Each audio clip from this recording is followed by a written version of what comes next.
Kia ora whānau. This is my workshop, which some of you will have seen in various intros to films like the Country Calendar episode and Happen Films. So this is where I do all my repairs and has crap like all sorts of electrical things and different kinds of tools. And one thing I really want to do is start contributing some sort of how-to making things and fixing things videos once in a while to Patreon. As you would have noticed, we're always experimenting with the kind of content that you guys want to see from us.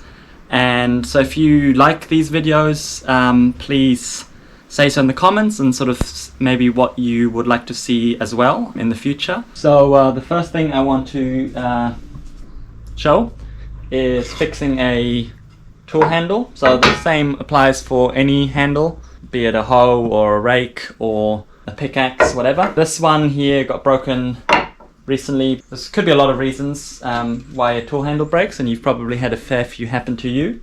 Often it'll be applying way too much force to the tool in the wrong way that it's not designed to handle. But these days we also often get tools breaking because they are made out of wood that has been cut out of a large log which has been corded, and then a big machine just spins it on a lathe to make these perfectly cylindrical tool handles. And you'll notice here, you can just about see it, the grain of the wood is actually going from one side of the handle to the other over a very short distance.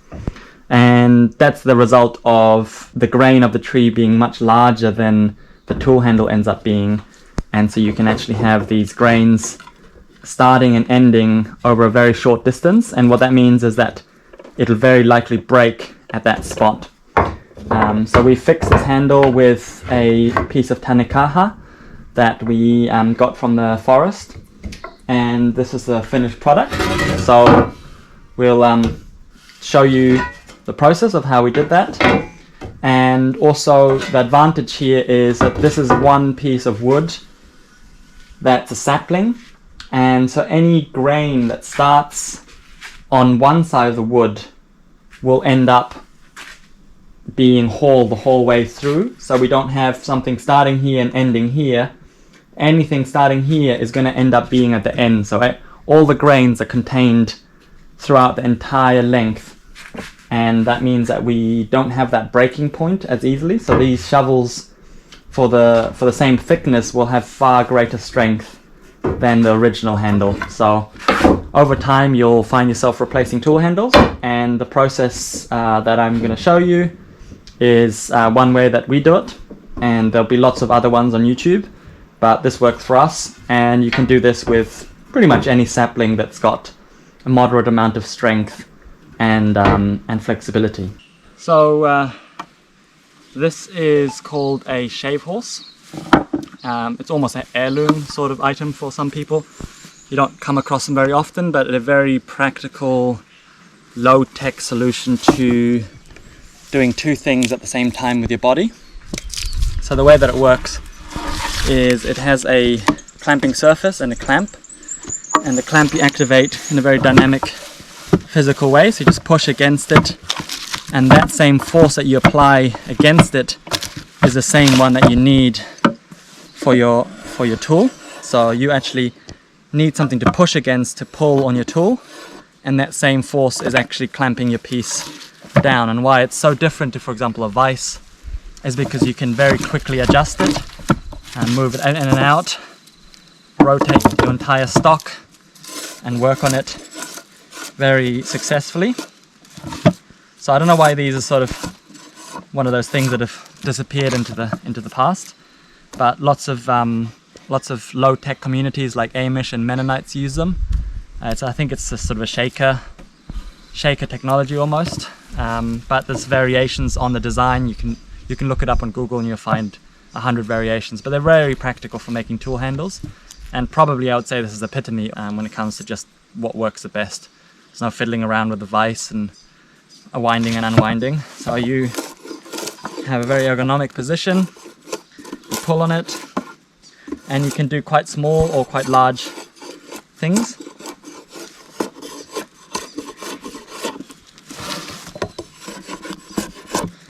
So your main job is just to try and keep a symmetrical amount of material removal throughout the piece. You don't get carried away making big flat spots. And when you have knots, you have to take care that you don't rip big gussets out like this over the draw knife, that you don't create these complicated spots. And that's only the case when you've got knots, so you just have to keep an eye out on knots and then work gently around them. And that's the same if you're using this in a vise or on a shave horse, or just clamping it down with hand vise clamps, which is another option.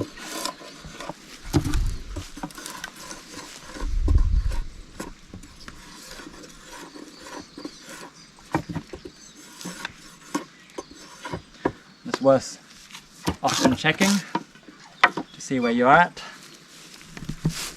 in terms of your piece of wood versus your ideal handle thickness.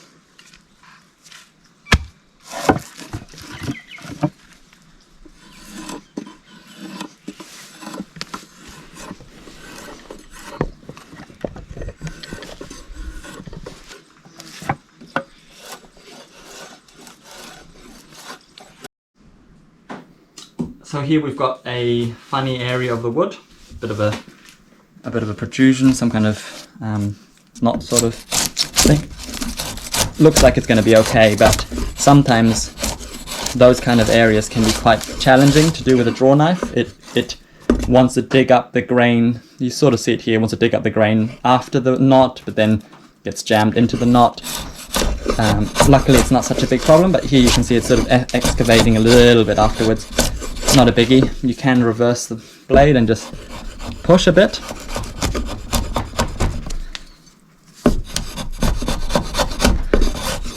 But sometimes you just want to use a planer if it's a really complicated piece of wood. And the principle there is that it does a similar function. It's still using a blade, but the blade actually spins, so it can never dig in.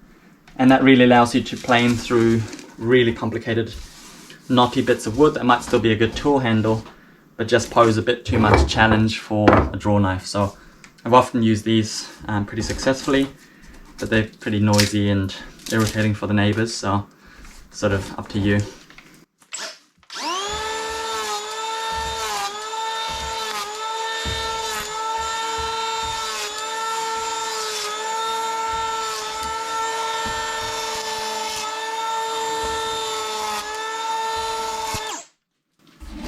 So yeah, you can see you're removing wood very fast, and you end up with this sort of stippled look, which you then end up using sandpaper to clean up.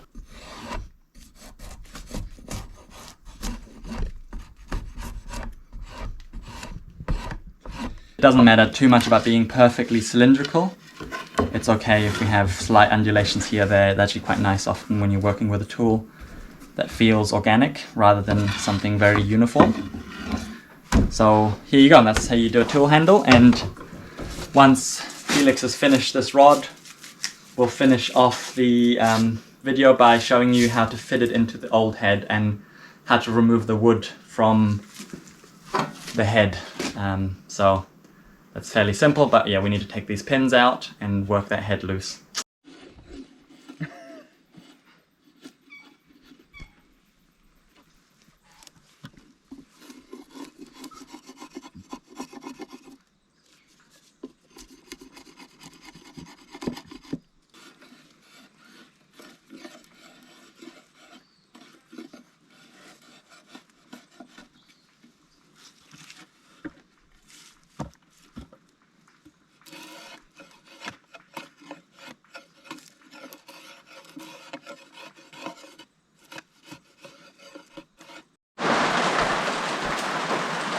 So we've got this far now. Felix finished shaping this shovel, and we've done a test fit, which is why this end is a bit murky. So the idea here is you want to find the spot at which the shovel handle likes to lie naturally when you hold it. So if you end up installing it sideways, for example, and actually the handle wants to roll out of that spot, then you'll end up with a shovel that just feels wrong in the hand. So you want to find that spot where it feels like it's the right direction. And generally handles will have a curve sort of convex to the top. So you want to slightly the bend going like that in relation to the end of the shovel handle. And to get this conically, we keep testing it and then seeing where it's hitting. And often you'll see little scrape marks here if your handle isn't quite conical in the right spots, and you keep working them away until it's fitting nicely. And so we find the right lie of the wood, keep the orientation in mind, and then we put our shovel handle on. And now, contrary to what a lot of people would think you do, you don't try and hit this down on the ground, and you don't clamp this and hit it with a hammer. What you do is you use gravity, and this is the case with every tool. If it's coming loose, you just hit the end of the handle on the ground and let the momentum of your shovel head slowly work its way down.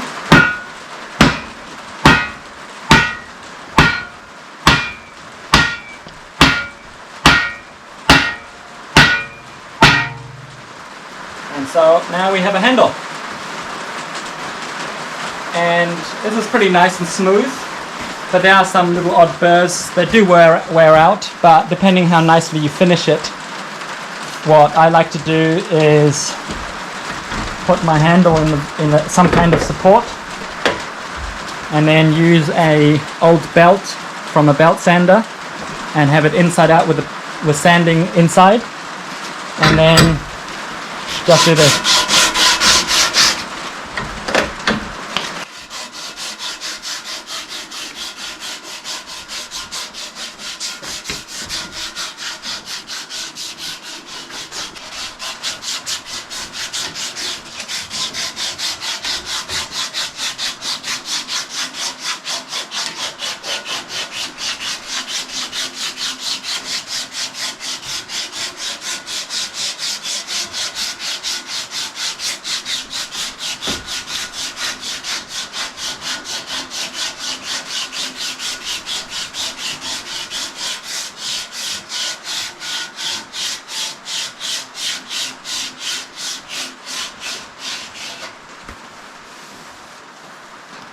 So you don't have to go overkill.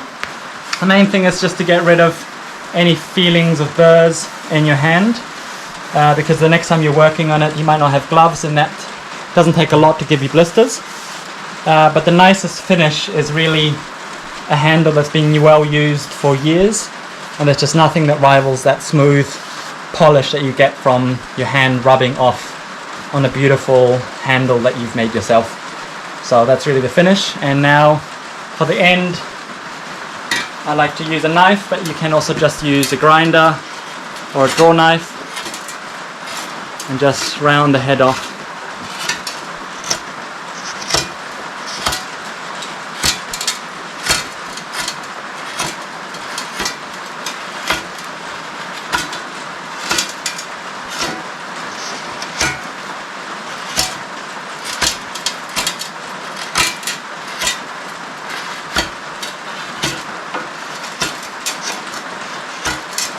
And you can use any knife for this, but these are Mora knives, and we use them for making spoons as well, so they're very, very sharp and very ergonomic in the hand. But yeah, you can use any kitchen knife for this job if you want.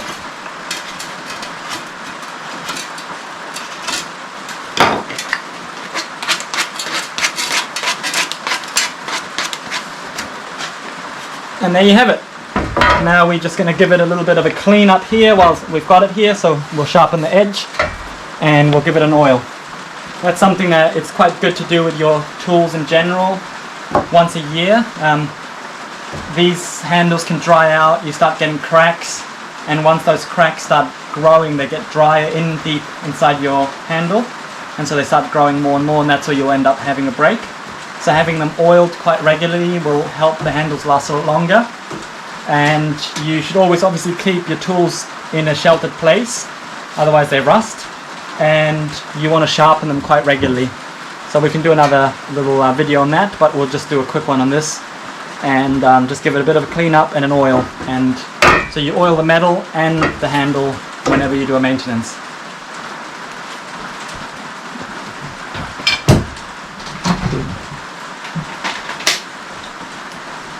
So first of all, we'll just quickly get the dust that's off here. We don't want to do that with a grinder. Just build up, probably layers of cement, gravel, things like that.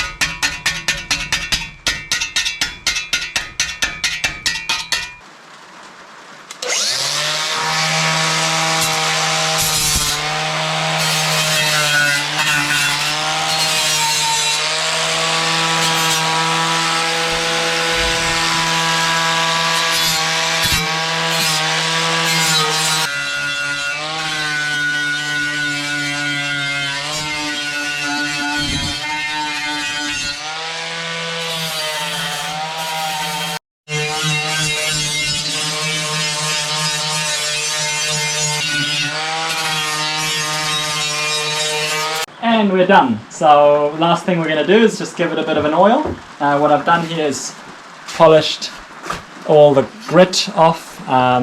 Don't often do it, but it's really nice when you do it. It just makes people look after the tools a little bit longer and not leave them out in the rain, hopefully. And that's what the oil will help against as well. So what I did is I sharpened on the bottom. The reason for that is this tool is used for scooping. If, depending on the tool and how it's used, you'll sharpen the bottom or the top, and we can talk about it in another video. But generally, the side that you sharpen on will be the one that you want to dig away from. So in this case, we're digging upwards. So that's why we sharpened this side. And if this was a hoe, then we'd be sharpening its top side, because we sort of want to work that way forwards. So yeah, that's sort of a basic rule of thumb. And now we're going to give it an oil, and you can use quite a lot of oils. I really like linseed oil, so boiled linseed oil, and you just rub it on with a rag. Just got to make sure that you throw away the rag afterwards. Don't leave it in a plastic bag, because it does set houses on fire. But yeah, you can use linseed for most of these tools. Lanolin is another one. Fish oil.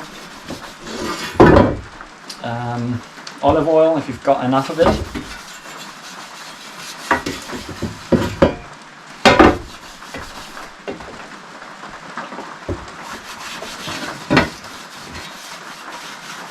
So nowadays all our tool heads fit perfectly on a dry piece of wood, but traditionally you would have had loose heads on the handles when they were dry, and people kept them in troughs, and the swelling action of that wood is how you kept your tool heads really tight, and that's about the strongest way that you can attach a tool. Nowadays they don't do that, obviously, because people don't want to keep their tools in a trough of water all the time. But I think the advantage to that is that you never get a tool that wobbles, because it's being compressed by the swelling action of the wood. Just a nice little info as well. If you're working in the field and your head's on your tool's getting really loose, and you can't tighten it because it's screwed on, then yeah, you can soak it in a bucket and then it'll fit really snugly again, which can help you a lot if you happen to be working on it in some job with a handle that's starting to come loose. Alright, and here's our brand new fixed shovel with a Tanakaha handle from the Nahide. Cheers, that's how we do it.